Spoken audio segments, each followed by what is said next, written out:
What's going on, YouTube? My name is FG3000, back in the place to be, and welcome to King's Raid. Now, what type of game would be called King's Raid if it didn't have raids in it? So, this video will demonstrate what it's like to raid here in King's Raid. Now, first things first, it's very similar to other mobile titles, kind of like Future Fight. As you play the game naturally and complete stages, you have a chance to spawn a raid. Now, the very first level you'll be able to spawn raids is at level 35, but don't jump into it at level 35, you will get destroyed.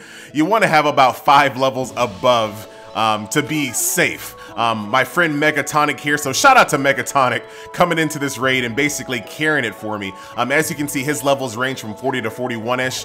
That's kind of what you want. If not, you're gonna really get destroyed. It costs you 50 stamina, so you want to be sure you're doing this right. Now, one key thing about this raid is that you bring 6 heroes to this raid, but you cannot bring duplicates. So if you plan on bringing a friend or a guildmate or whatever, make sure that you have complementary heroes.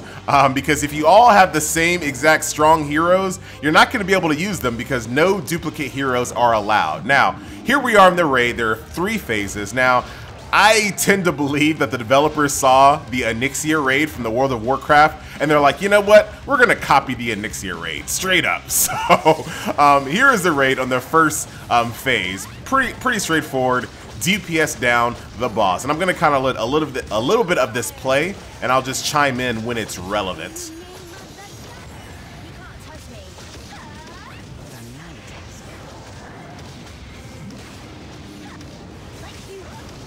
Look at that tail sweep.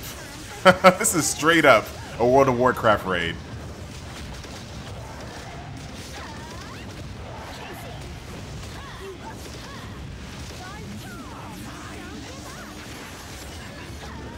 As far as I can tell, and I'm not sure, and I'm rewatching the video right now, I'm not sure if you can knock him down or stun him or any of those type of things there. So maybe it wasn't a good idea for me to bring Nalia because she has to knock the dragon down first to get the bonus damage. As you can see, my Cleo goes down. Worthless. So she's dead. I probably should have brought a second healer instead, considering, you know, how underleveled I am for this. So that's the first phase. Once again, shout out to Nyxia in World of Warcraft. This dragon flies up to the top of the stage, and then you fight some whelps. I mean, they look like they were pulled directly from the World of Warcraft. I can't lie. These, let me see. Can you knock these down? Yes, you can knock these down. So really, you want to kind of bunch these guys up. I did tons of damage there. I'm finally starting to pull my weight, but let's be real. I'm getting carried by Megatonic here. There's no debate about it. I'm definitely getting carried here. He probably could have beat this completely without me, but you know, I feel like I contribute a little bit. So we just got done with the whelp stage here, and there's another bunch of whelps. So you definitely want to, if you have characters that can knock them all back into a big, nice, tidy group, or suck them into a center and then just DPS them down, AoE them down as fast as possible. That's what you really want to do. As you can see, I knocked them all down with Nalia there. Hit him with the dive bomb. That's my favorite combo in the game right now. And here comes phase 3. So I think ideally we should have been able to DPS down those whelps beforehand, before the dragon came down, but alas, I sucked. I just didn't bring enough power here. Down goes Nalia. So both my Cleo and my Nalia are both dead.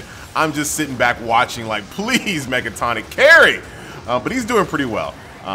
The HP of the boss is dropping down pretty steadily, so with or without me, he's doing pretty good. But look at that, almost. Or did he lose someone there? He did. Absolutely did lose someone there. So he's down to just 3 people.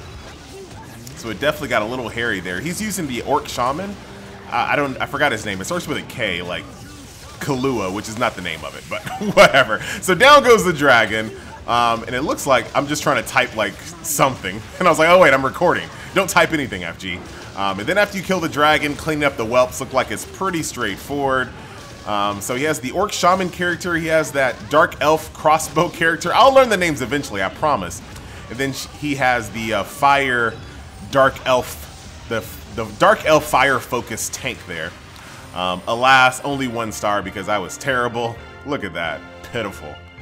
Pitiful. Now, you get to roll on loot, and I'm not really sure how the loot system works because I was able to bid on one thing, but I couldn't bid on anything else. Now watch what happens here.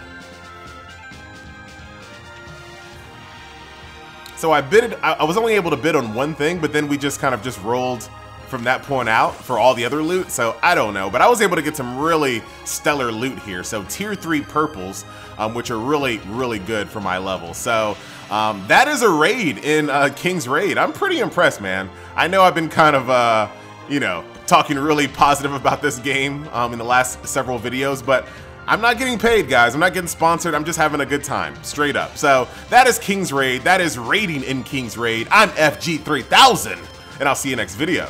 Later.